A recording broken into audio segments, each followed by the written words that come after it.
É chover no molhado falar que O Labirinto do Fauno é um filmaço. Ele é excelente em tudo que se propõe, na minha opinião, tá?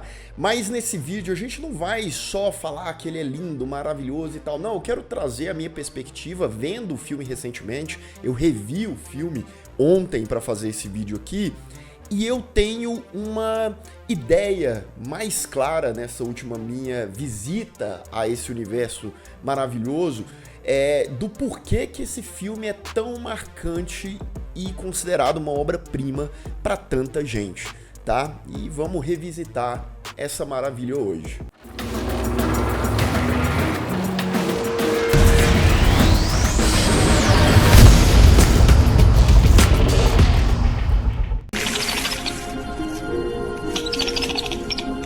Sejam todos muito bem-vindos a mais um Refúgio Cult, meus amigos, hoje pra gente falar dele. Um filme que eu já tava adiando falar sobre ele há algum tempo aqui no canal, porque eu queria estar no momento certo. E eu acho melhor ser no momento em que o canal tá prestes a celebrar 10 anos de existência.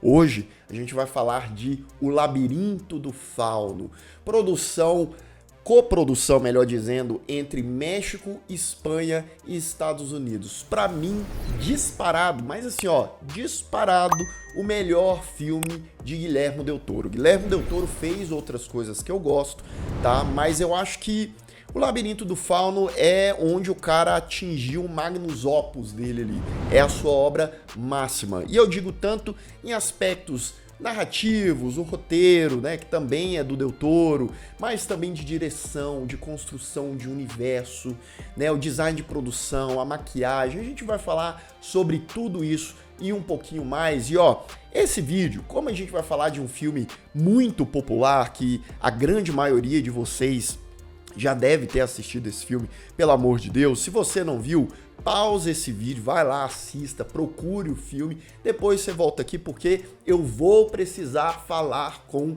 spoilers. Então, esse aqui já é o aviso de spoiler. O Labirinto do Fauno se passa na Espanha de 1944.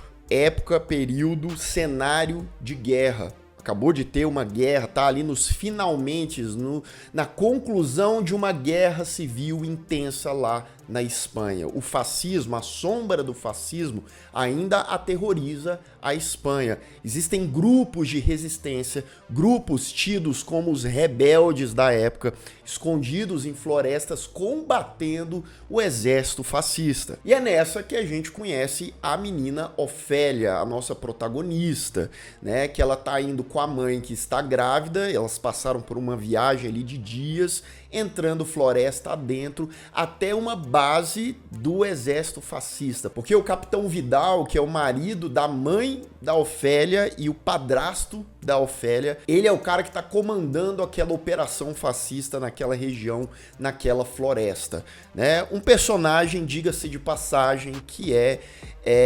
sádico, que é maléfico, que é um monte de coisa. Ele é obcecado, ele é controlador, né? E não tem como você não sair desse filme odiando, tendo raiva desse personagem. Ofélia vai sofrer na mão de Vidal, vai sofrer por conta daquele clima, daquela atmosfera, dos conflitos, das ameaças, né? De todo o controle que tem rondado ela ali.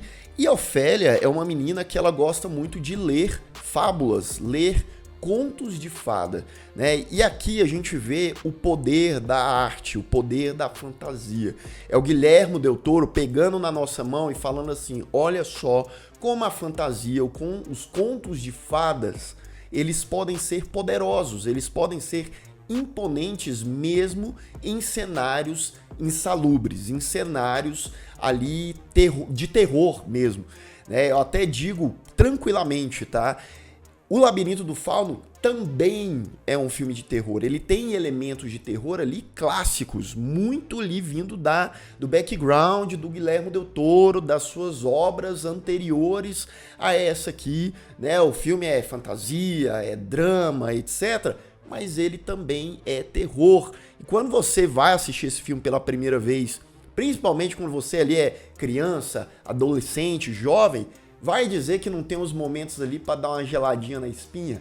Uns personagens ali caprichados, as maquiagens, os detalhes, né, toda a ambientação ali, é um negócio que o diretor consegue conceber muito bem. Principalmente quando a gente tá falando de uma protagonista que ela é uma criança. Ela tem ali 10, 11 anos no máximo, né? Então é aquela menininha pequenininha naquele cenário gigantesco, né? E aí um dia, ainda na história, na narrativa, ela descobre o tal do labirinto que fica ali próximo da casa, da mansão onde ela tá, que é a base fascista, né? E ela encontra o Fauno. Não vos assusteis, eu vos peço. Olhai. O Fauno, que é uma criatura maravilhosa, porque ele é belo, entre aspas, né? Você vê o trabalho de maquiagem ali, o trabalho do Doug Jones, que faz o Fauno, a movimentação dele. E aí quando a câmera do Del Toro abre, aí a gente vê as pernas dele, diferentona, que as pernas eu acho que já é CGI, né? Mas o restante da maquiagem é efeito prático. E é um negócio que mesmo eu vendo o filme, sei lá, pela quinta vez, sexta vez, porque o que eu vi esse filme no passado não é brincadeira. Eu ainda fiquei impressionado dessa vez com a riqueza de detalhes desse personagem. Então, ao mesmo tempo que ele é bonito, ele é imponente, ele também é assustador. Ele também consegue ser meio repugnante. Você nota até uns catarrinhos descendo dele, umas lágrimas ali, uns negócios, sabe? E o jeito que ele fala é uma coisa meio grosseira, às vezes até meio nojenta. O Fauno fala pra Ofélia que ela é uma tal de princesa Moana. Lucas, aquela princesa Moana? Não, é outra Moana aqui, tá? E ela, no iniciozinho da história, a gente vê, né, que ela saiu do mundo subterrâneo, que era um mundo encantado de fantasia, onde o pai dela era o rei, tinha a rainha e ela era a princesa, a Ofélia, que era a Moana. Ela sai desse mundo subterrâneo, ela morre e a alma dela fica na terra, entre os mortais, entre os humanos, até ela renascer como Ofélia. E agora eles querem trazer Ofélia / Moana de volta para esse reino. Mas para isso, para abrir o reino novamente, ela terá que fazer 3 tarefas nada simples, nada fáceis. E não é simplesmente uma aventura de Ofélia, né? Porque vamos lembrar que o clima é de terror, o terror da guerra, né? São vários conflitos, né? A base é atacada, a gente vê maldade, a gente vê a crueza, a frieza do Capitão Vidal, né? Como ele mata gente nesse filme, tá? E de maneira violenta. Não vai, o Labirinto do Fauno, você pode ter visto, sei lá, com 12, 13 anos, mas ele não é um filme pra criança não, meu amigo. Porque o que tem de sangue, eu não lembrava que ele tinha uns momentos violentos ali, né? Até de gore mesmo, sabe? O Vidal, ele amassa a cabeça do povo, né? E o Del Toro, ele mostra isso, ele faz questão de mostrar essa brutalidade do personagem. E aí, eu faço um parênteses, uma pausa na história, para trazer a minha perspectiva do porquê, principalmente, que esse filme é tão encantador. Para mim, eu posso falar, mas eu acho que isso respinga e é reflexo para muitas pessoas por aí também, tá?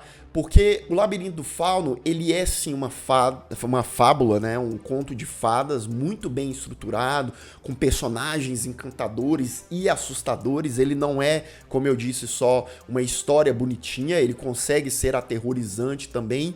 E ele é muito palatável no sentido daquelas criaturas, e isso vai muito pelo trabalho de maquiagem, design de produção. Quando a Ofélia tá cara a cara com aquelas criaturas, é um negócio que é encantador, é um negócio que é imersivo.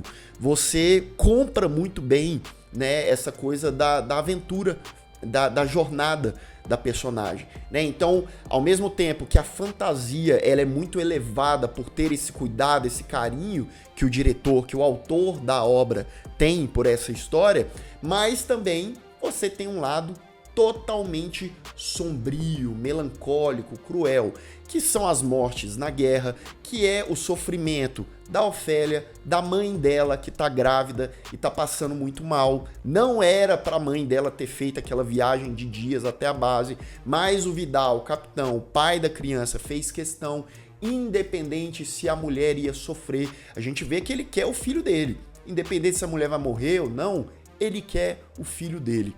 Você tem a Mercedes também, que é a personagem que ela cuida ali, né? Ela trabalha pro Capitão Vidal, ela trabalha pro exército, mas ela é uma infiltrada. O irmão dela tá no grupo de rebeldes, de revolucionários, né? E ela passa informações. Então tem aquela tensão de a qualquer momento essa mulher ser descoberta.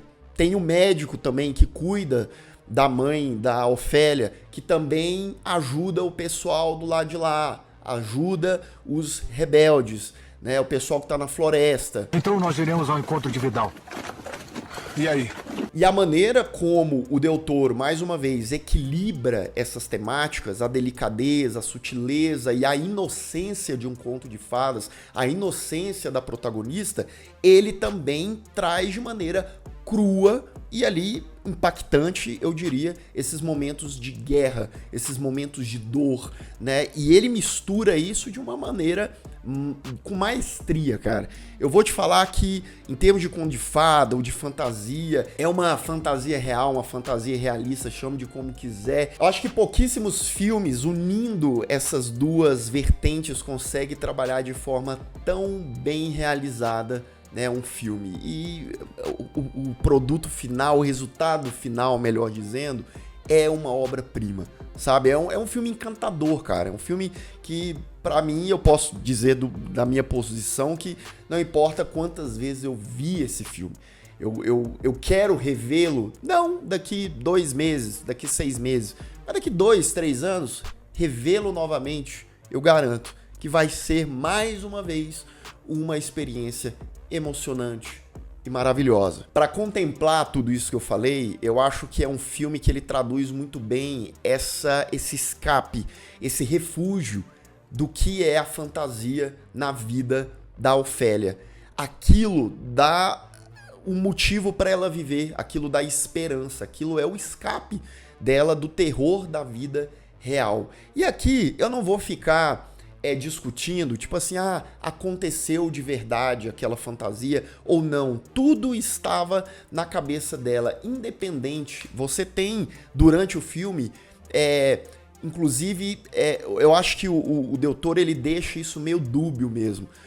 Pode ser que tenha acontecido de fato, pode ser que não tenha acontecido, mas mais uma vez isso não interessa. Podia ser só coisa da cabeça da Ofélia, mas não deixa de ser um universo riquíssimo, mágico, porque a fantasia, só dela já tá na cabeça, ela já é viva, ela já respira. Visualmente também é um filme maravilhoso, né? Porque ele é um filme que as cores estão ali, tem várias cores, tem o sol batendo na árvore e tal, o verde das florestas, mas são cores mais sombrias, são cores mais sutis, porque elas precisam enfatizar aquele período, aquele ambiente nebuloso que tá ali. E tudo isso, casado com essas criaturas que a gente vê em tela, com esses ambientes, né? Seja debaixo da árvore, como é a primeira missão, a primeira tarefa da Ofélia. Ela precisa entrar debaixo de uma árvore gigante, né? E é um momento nojento, não sei se vocês lembram, mas ela tá até com uma roupa nova que ela deixa do lado de fora, e essa roupa suja toda, a Ofélia suja toda, aí umas baratas, uns besouros sobem em cima dela, então é um negócio nojento, e ela encontra um sapo gigante, né? Esse sapo ali, ele meio que chama o Raul, ele vomita as vísceras dele, que derrete ali, e ela consegue pegar a chave e concluir essa primeira tarefa, mas a que custo, né, menina Ofélia? Porque ela sai dali daquela árvore completamente destruída. Então, é isso, são jornadas, são tarefas da Ofélia que exigem muito dela, né? O pagamento dela, digamos assim, para ela viver aquilo também é algo que exige muito dela, para ela meio que remediar todo o sofrimento que ela vai passando no aspecto real daquela história. Não podemos esquecer de um momento importantíssimo desse filme, que eu tenho certeza que ele marcou, para não dizer traumatizou muita gente há alguns anos, né? Lembrando que esse filme já vai fazer 20 anos ano que vem, tá? Já é um rapazinho, já tem 19 anos, o Labirinto do Fauno, que é a segunda tarefa, mais conhecido como a tarefa, o desafio do Homem Pálido. Eu posso falar por mim que isso me aterrorizou bastante, 18, 19 anos atrás, tá? Ofélia, ela pega o gizinho dela, ela tá presa no quarto de castigo e tal, ela pega o giz mágico, né, providenciado ali pelo Fauno, e aí ela abre uma porta pra ir pegar o novo item ali, cumprir a segunda tarefa. Beleza, ela vai. E ela cai na câmara do Homem Pálido, né, que tem uma coisa bizarra, porque é uma câmara bonita, né? Um negócio ali reluzente, bem iluminado e tal. A estrutura do lugar é legal, mas tem aquele bicho maldito ali, né? Parado ali. E ela não pode comer nada que tenha na mesa. E é uma comida belíssima. É uma comida hipnotizante. E ela é uma criança de 10, 11 anos, né? Mas ela tem firme. E tem as fadinhas, né? Que horas é gafanhoto, que transforma nas fadas e tal, e que são 3 que vão acompanhando a Ofélia. E bem, ela usa a chave ali, consegue pegar o negócio lá, e só que na volta, tá indo tudo bem, maravilha, ela acaba comendo 2 uvas, né, que tá lá naquela mesa, afinal, meu Deus do céu, né, é uma mesa maravilhosa, cheia de comida, só que comeu, lascou, porque o Homem Pálido, ele desperta, e é um momento maravilhoso e aterrorizante, né? Também é feito pelo Doug Jones, esse Homem Pálido, que é o mesmo que interpreta o Fauno, né? E aí ele pega os olhos, bota na mão, toda a movimentação, aquela coisa meio zumbi. E legal é que eu não lembrava disso, né? No teto tem imagens do Homem Pálido devorando criancinhas, diferentes imagens, tá? E de maneira violenta mesmo. E aí ele vai correr atrás da Ofélia. No meio do caminho ele pega ali 2 das fadinhas e devora a cabeça das fadinhas sem dó nem piedade. E com um certo custo, né, Ofélia consegue sair dali, né? Mas perdeu aí 2 das 3 fadinhas. Ela meio que pegou o negócio que ela ia pegar, mas meio que falhou a tarefa, porque ela acabou ali comendo o negócio da mesa, né, mas conseguiu sair de lá viva. Nisso ela tem a mandrágora, né, porque a mãe dela tá muito mal, teve hemorragia, né, tá quase morrendo, e ela pega a mandrágora, né, tem aí no universo de Harry Potter também as mandrágoras, né, que parece uma batatinha viva, uma batatona, melhor dizendo, e aí bota num leite debaixo da cama, e a mãe dela vai melhorando aos poucos, né, a mandrágora parece estar dando resultado. E aí, por mais que a gente tenha os momentos de fantasia, de aventura, com a Ofélia e tal, a gente lembra que o filme também é cruel, porque ele de vez em quando traz aspectos da guerra, os conflitos que tem ali na floresta, entre o exército fascista e os rebeldes, né? E aí tem um momento violento, né? Que o Vidal, o capitão, vai lá e mata a galera. Tem um momento que tem um rapaz ali que tá vivo, tá meio que tomou um tiro ali no pescoço, se não me engano. E aí ele vai pra matar e fica meio que sadicamente brincando ali com a pistola até ele atirar no rapaz. E o negócio também não fica bom pra Ofélia, porque o Fauno tem momentos assustadores, tem momentos que ele briga ali com a Ofélia, né? Porque ele fica pé da vida, perdeu 2 das 3 fadinhas e fala, ó, sua alma vai ficar aqui mesmo. E isso gritando, raivoso, né, pra Ofélia, pra menininha. Né? Agora ela não tem nem descanso, nem no mundo real, digamos assim, nem também com a fantasia. Né? E ele meio que desiste dela, vira as costas e vai embora. E nesse meio tempo, o Vidal, ele tortura um rapaz ali pra caramba. O médico, ele alivia, né? Ele dá uma injeção ali nesse rapaz pra ele morrer. Mas o Vidal descobre que o médico tá lá com os revolucionários também. E a sangue frio, né, mata o médico. E como se não bastasse a maldade do Vidal, ele descobre debaixo da cama da mãe da Ofélia, né, o negócio da mandrágora. Ele tira a mandrágora debaixo da cama, né, ele fala, isso aqui é uma porcaria, fica lendo esses livrinhos ali, joga a mandrágora, né, no fogo. E a mãe dela piora muito depois disso, né, inclusive entrando em trabalho de parto, a criança sobrevive e a mãe da Ofélia morre. E os conflitos estão torando, a Mercedes, prestes a ser descoberta pelo Capitão Vidal, ela cata ali a Ofélia para fugir, porque ela gosta muito da Ofélia, a Ofélia gosta muito dela, porém elas são descobertas pelo próprio capitão, né? E aí ele vai para torturar a Mercedes. Só que Mercedes, ela não é besta não. Ela tá com a faquinha ali e ela ataca o Vidal, ela consegue fugir ali das amarras, né? Vai com a faquinha de pão, mas vai, ataca o cara, rasga a boca dele, ele fica uma espécie de metade coringa ali. E na fuga da Mercedes, o irmão dela aparece com mais um grupo grande ali, né, dos rebeldes, e mais um conflito estoura. Dessa vez tem muito mais rebelde do que o exército fascista. E tem a terceira tarefa da Ofélia, né, que o Fauno meio que falou, ó, você tem que trazer seu irmão, ele faz parte dessa tarefa. Ela consegue pegar o irmão dela, sai fugida, porém Capitão vê, né, ela bota ali um mata-leão no cara, né, pra ele dar uma dormida, e ele fica zambaleando, mas vai atrás da Ofélia com ódio no coração. Esse momento, por exemplo, me lembra muito o Iluminado, ali no final do Iluminado. Tem negócio de labirinto, perseguição, criança e coisa e tal. É mais ou menos essa vibe do cara ali perseguindo ela pelo labirinto do Fauno. Ofélia chega até o centro do labirinto, lá tá o Fauno, e fala, ó, passa seu irmão pra cá, só que ele tá com a adaga gigante. Ela fala, não, peraí, o que você vai fazer com essa adaga? Ele fala, ó, a gente tem que sacrificar sangue inocente, essa é a terceira tarefa, para abrir o portal. Só que ela fala, não, é meu irmão, né? O Fauno fica pé da vida, o capitão chega nessa hora, né? Pega a criança e atira na menina Ofélia, né? Ela cai, o sangue dela escorre, né, pelo lugar. E detalhe, tá? O Vidal, quando ele olha ali, ele não enxerga o Fauno.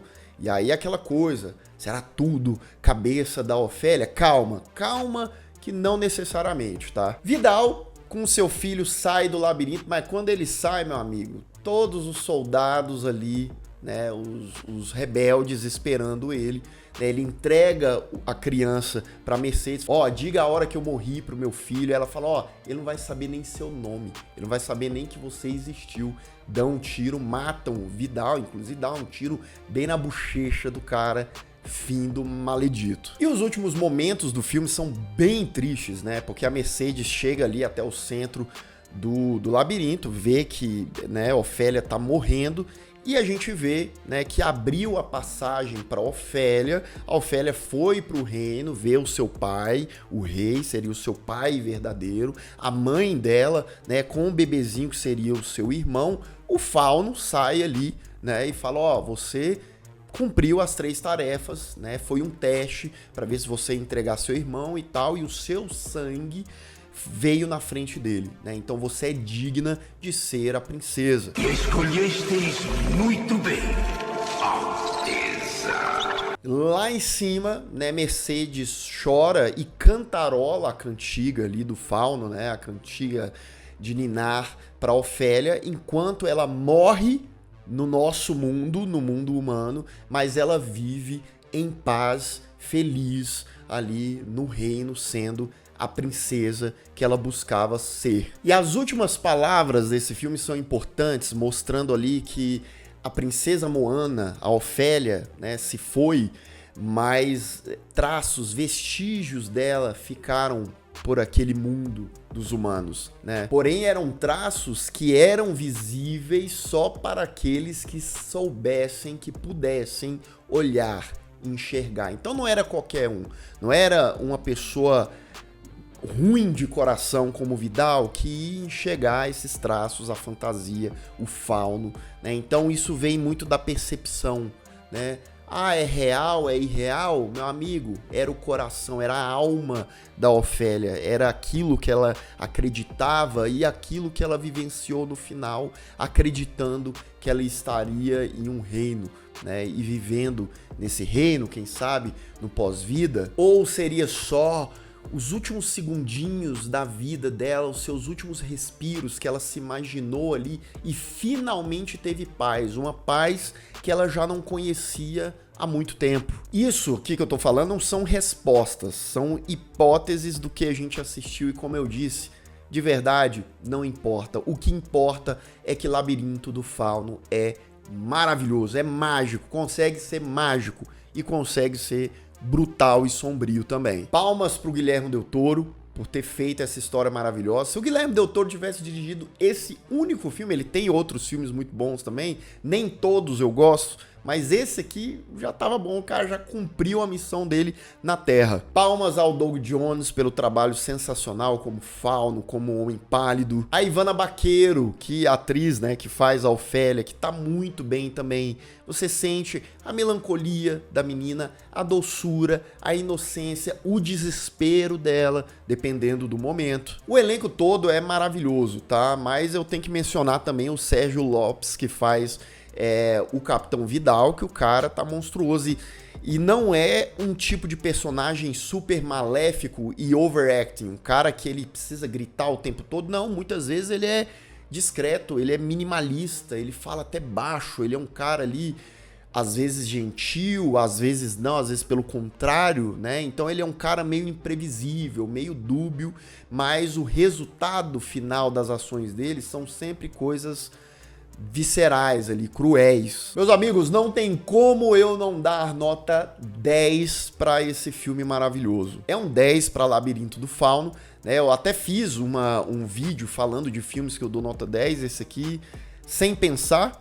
E que bom, porque eu fiz essa lista a última vez que eu vi Labirinto do Fauno tem um tempinho, então revendo o filme pra mim mostra essa maestria dele com mais clareza ainda, porque tá mais fresco aqui na memória. Mas eu quero saber de você, o que você acha dessa obra? Por acaso você não gosta tanto assim? Você acha uma obra mais superestimada?